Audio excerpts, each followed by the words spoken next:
Fallout New Vegas was published by Bethesda in 2010. More years later than I care to admit, I got my copy used when an associate of mine snatched Fallout 3 from my hands right as I was sashaying my way to the checkout, swapping it for 3's younger sibling. He was adamant that actually I didn't want 3, I wanted this one. Me not really being a gamer girl, I took his advice.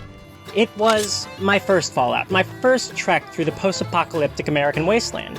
You know, the cool one, not the one some are currently / soon to be living in. In retrospect, it wasn't too hard to sell. I've always had a soft spot for APOC Americana.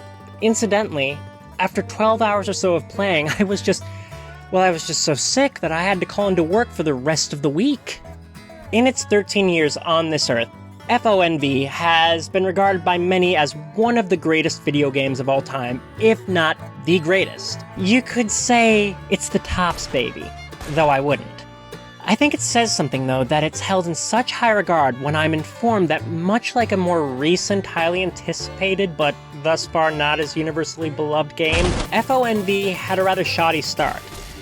When I bought it, I got to play it in its thus far final perfect form, but upon release it was apparently beset by an abundance of game-breaking bugs, and yet, that hasn't mattered too much, has it? I mean, just look at YouTube. There has been and continues to be a cottage industry of videos gushing the holiest of hosannas for this 13-year-old game. Come forth and drink the waters of the glow. And new celebratory material is still coming out fairly regularly. Hell, the trans community has claimed it as part of our culture, which, that could be a video in its own right. I mean, the truth is, I didn't vote for or against that. I wasn't informed. I did not get the memo when we all met in our secret dark ritual site to make that decision, as we make every decision. I don't even know when it became official. It's entirely possible I missed the meeting because I was too busy being too sick to work while incidentally playing Fallout New Vegas. But you've seen the title, right? I feel very vulnerable speaking so frankly about this, but Jesus, it's like David facing down a video game Goliath. But I have to say it, look, the game has so many charms, so many wonders to show you, so much dopamine to provide. Shooting things with the Gauss rifle is so satisfying. The experience of wiping out every member of the Legion in Cottonwood Cove can only be described as the rush of completing some ultimate, uncomplicated moral imperative. The nuanced discussion of politics, I mean, everyone can find a faction that suits them, and yet no faction is perfect, except for my preferred faction. Oh, and these things. I love how much I hate these things! I don't approve of a lot of what the NCR does, but helping Boone is emotionally rewarding. And Veronica. I don't believe in marriage, but I would marry Veronica. Actually, whoever has the rights to make a Fallout series, movie or TV or whatever, just put all the companion characters from New Vegas together and let them hang out. That's how you make a 10 out of 10, 5-star certified, whatever, Fallout show. But, my freaky darlings, the truth is, beyond its buggy start, Fallout New Vegas suffers from what is, perhaps at this point, an absolutely insurmountable flaw. I understand how that sounds. I know it's controversial, but if you give me a chance, by the time I'm done here, you might see what I mean. Oh, and you'll also see that this has everything to do with Chaucer's Canterbury Tales.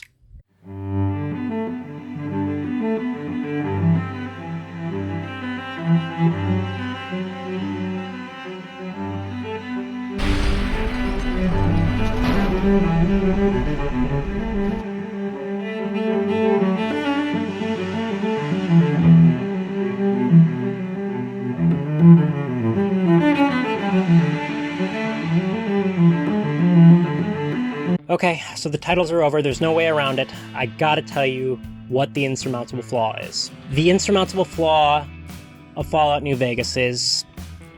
there isn't more of it? No, I'm serious. It's like one of the best games ever, and I can't get around the fact that there will never be any more Fallout New Vegas. It hurts, it breaks my heart. Oh, what noble visionary thought up April Fool's Day. Oh yeah, did you guys know that some people credit Canterbury Tales with the origins of April Fool's Day?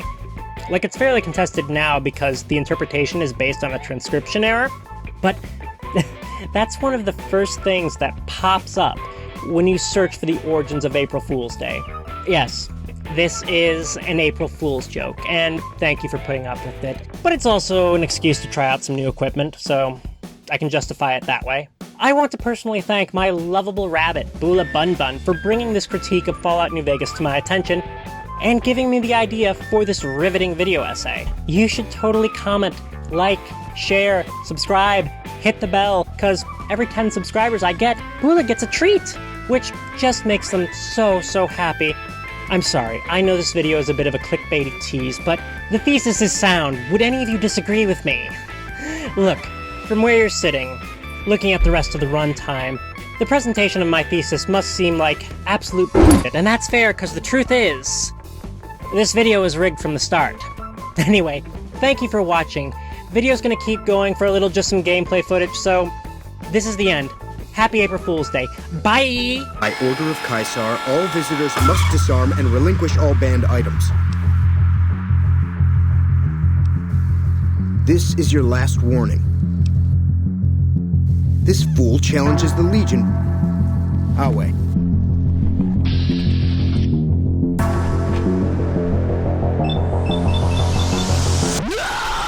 My name is Captain John Brown, and I am here in the name of the great Redeemer, the King of Kings, the man of the Holy Trinity, and I hereby order you to get in his holy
No, seriously, somebody make a sequel to New Vegas, because while Fallout 4 has its charms, it just didn't work in comparison.